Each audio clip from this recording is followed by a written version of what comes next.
All right.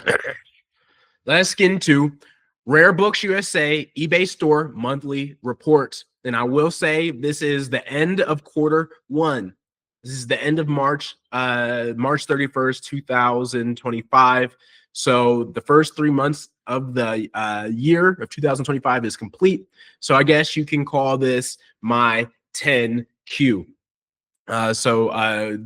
2025 quarter one report. As always, to christen it off, art sells antique and vintage books, 333 English Ordinal. Rare Books USA eBay store is a subsidiary of Data Productions Media. Earnings report style monthly updates, tracking sales, expenses, and future business advancements. We still have our 2025 forward guidance of $25,000 in revenue.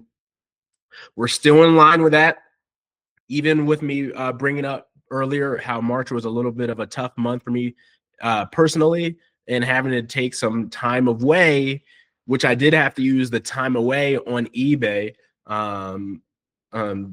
just to get away a little bit and handle some family matters, which did affect sales, as we'll go over. And so here is just kind of the financial breakdown. The balance sheet, it remains the same. We have enough cash on hand.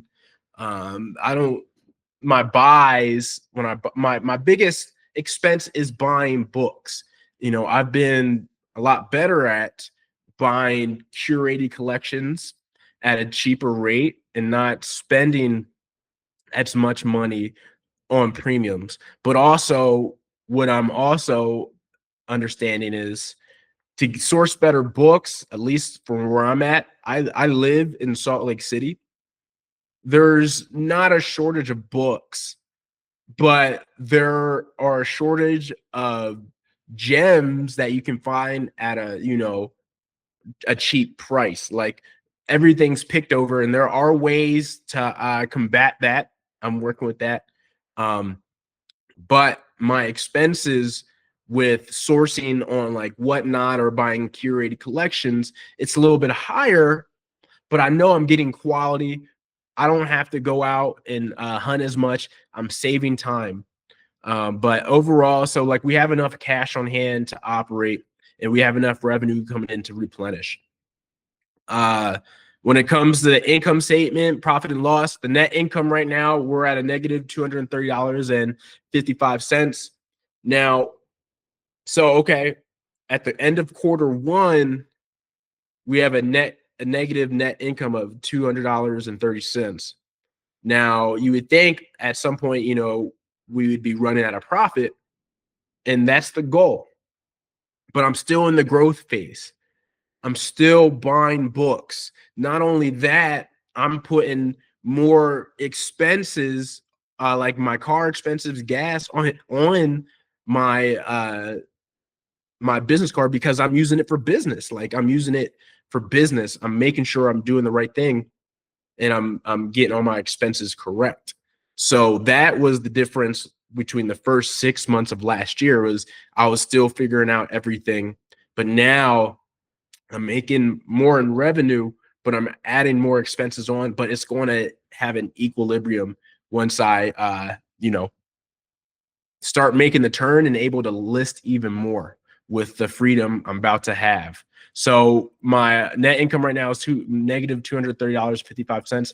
Not worried about that. I do believe I will be in profit by the end of 2025 for sure. My estimated linear 2025 earnings. Now, linear is literally just what I made the first quarter of this year, was $5,385.90. I'm just timesing that by 4, which comes out to be $21,543.60. I had, my goal has been to make close to $2,000 per month and continue to grow that.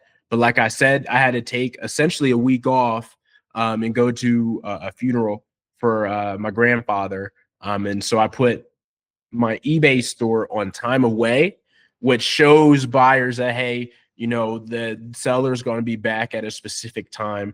But if you buy anything, just know it's going to be delayed. And it's funny, the very first day I put it on time away on Monday, I sold something, and literally hours before my time away was going to end on Thursday, I got a sale. So during that week, I only sold two things. So that really hindered sales. Moving forward, what I will do is I'll just adjust my shipping times and not put it in time away. Talking to my mentor, talking to other people, that's what they do. So, your buyer or your prospective buyer, you know, they don't have that resistance seeing that, hey, you're away, you know, and that does make a difference, I believe. So that's a learning experience. And next time I have to go away on a nice trip or something like that, I'll just extend the shipping to like 5 to 7 business days. So that's a learning experience. We getting better though. Also, I want to bring up, so my average, my ASP, average sales price for the quarter is $31.13, which is good to see. That's higher than what it was last year for myself. I'm hovering in the 30s now. For the quarter, for the month of March, my ASP is $32.25. So we're getting better along the way. And we sold 52 items in March. We've sold 173 items this quarter, thus far, in this year. Oh, and I do want to bring up, my very first book I ever sold was a Weatherby gun book. I found that at a thrift store. And then I got this recently, a Weatherby rifle catalog, 10th edition, sold that for $100. And I listed that on Thursday. So it was only listed for about 3 to 4 days and it sold $100 out the door. So Rare Books USA business objectives moving forward. Don't wait too long to use book buyback programs. So I did my first sale back your book box, which is Roll to Books now. I made $23 and like 30 cents, but it was really easy. I already had all the books. So the thing is I had a lot more books that could have been sold back to them, but I waited months. Like it took me, 8-9 months to make a box, because I normally work with vintage books that don't have barcodes on the ISBNs on them. And so World of Books only takes books with ISBNs. So it took me a good while. But what I could have did is make smaller boxes. So when I finally opened back up the box and I was rescanning them to see what was going to sell, a lot of them ended up they were not taken at the time because they have too many. And so that's what I will learn for next time is don't wait to have a huge box. Like once you get to that certain threshold with a good amount of books, go ahead, just send it to them, get that cash, get that extra cash flow. $10, $20 goes an extra way, and we're talking about you're getting like books you don't want out of your space, so you're freeing up storage space. So that's something moving forward. List more foreign language books. I got a hold of a curated collection with a lot of books in Vietnamese, Farsi, Japanese, Arabic, and so these are some of the sales I had. I listed these on Thursday.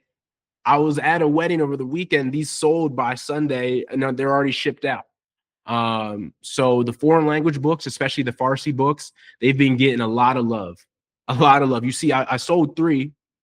One was a repeat buyer, and one was the repeat buyer right here, and one just going somewhere else. But so I'm happy with that thus far. And that Weatherby book I just showed you, those all 4 were in the same collection. I paid off the box already, essentially. So I paid $125 for the box, and already I had $165 in sales. So that's awesome to see. I'm in the house money on that box already, and I still have another not 85 books to go with it. And I want to focus more focus on ephemera. So more paper products. We're gonna be talking about postcards on the new paperbacks here shortly. And why is because books are amazing. I'm Rare Books USA. I love it. I love to read. I love hardbacks. I love nonfiction. But when it comes to curating a larger store, and I don't have a warehouse of space, I have a good amount of space to fit a lot of books. But you have to really consider what how much storage space to listing price, right? So I have to have a good mix, and I want to get more into ephemera because they're lighter, like in paper, easy to ship, and you can still get great money. People love paper products. Ephemera, it could be like old tickets, old documents, postcards, I guess media guides, programs, those type of things. And those go for good money. Photo albums and such. So that's something moving forward into the next quarter. I'm gonna get into.